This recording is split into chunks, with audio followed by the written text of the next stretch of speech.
us who fly it primarily love flying it, but don't let any of you think that we don't care about it just as much as you. So it's coming in now, stage right, for what will be a slightly unconventional Vulcan display, but in essence, the same idea.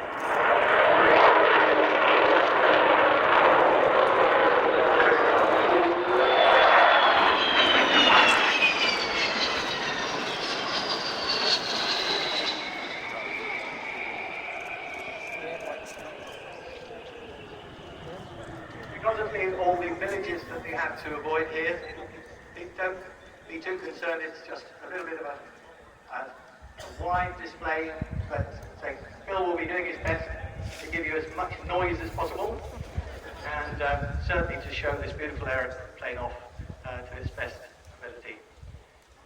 Coming right now, come in on straight towards the crowd, and when we'll be pulling up into we call it a spiral climb. It doesn't go very high, but it enables us to put full power on for a good few seconds to make the earth shake.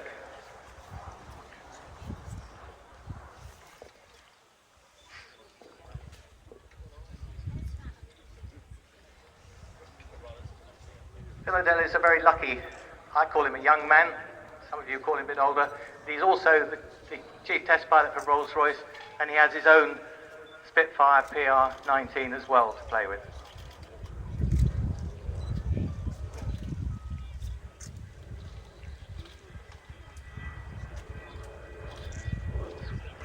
Wait for the noise.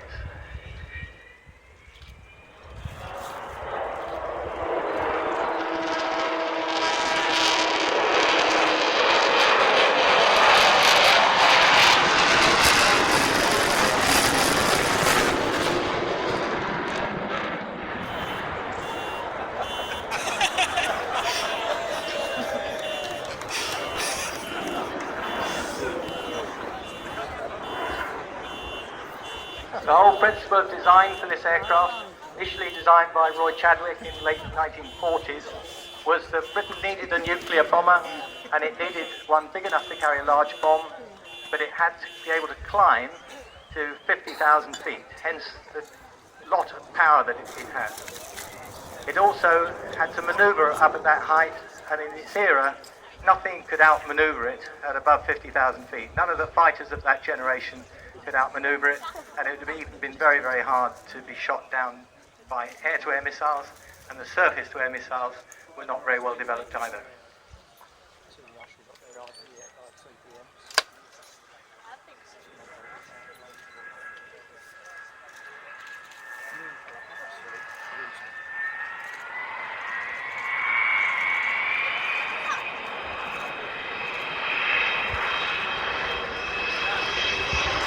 Coming up.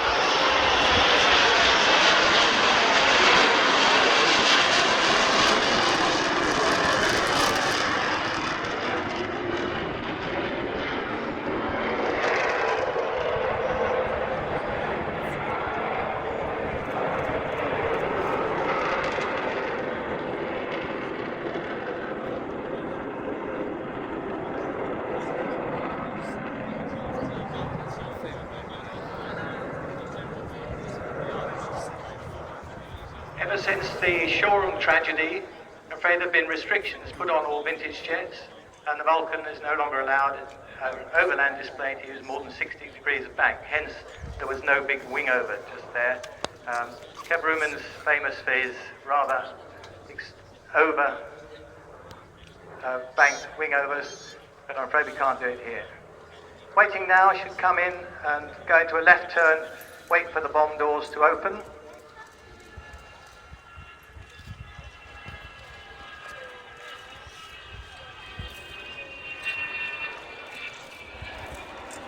There we go.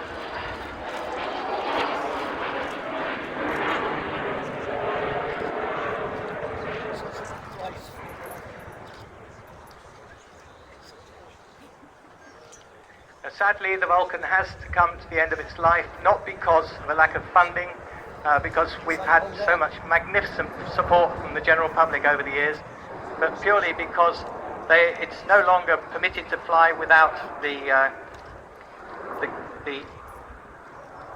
companies, the large engineering companies who monitor the safety of the aircraft, and none of them have the expertise, I reckon, anymore to keep an eye on this aircraft. So this is why it's coming to an end.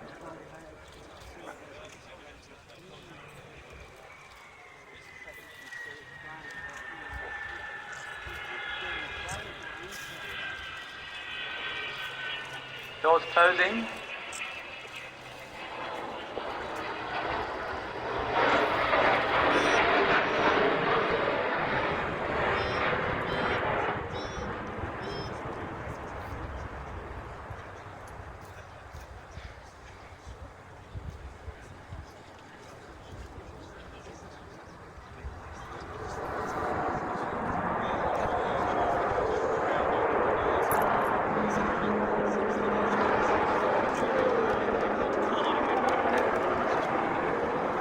That's a little bit more than 60 degrees of back. You've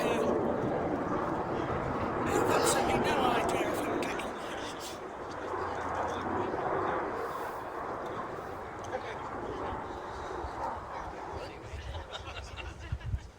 Right, she's turning back round now, and then we'll come back in for probably the last time you may be hearing that roar of these wonderful Olympus engines.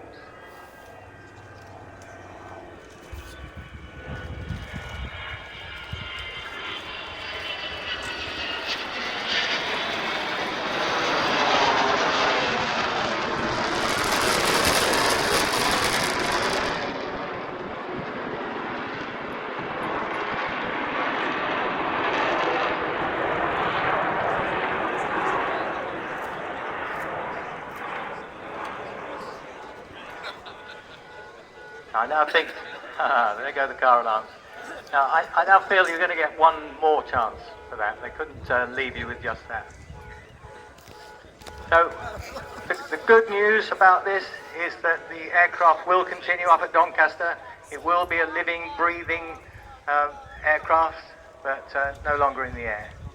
We'll still be offering tours around it. We hope people will still support it, because we still need your support and your money to see the next phase of this flight, which is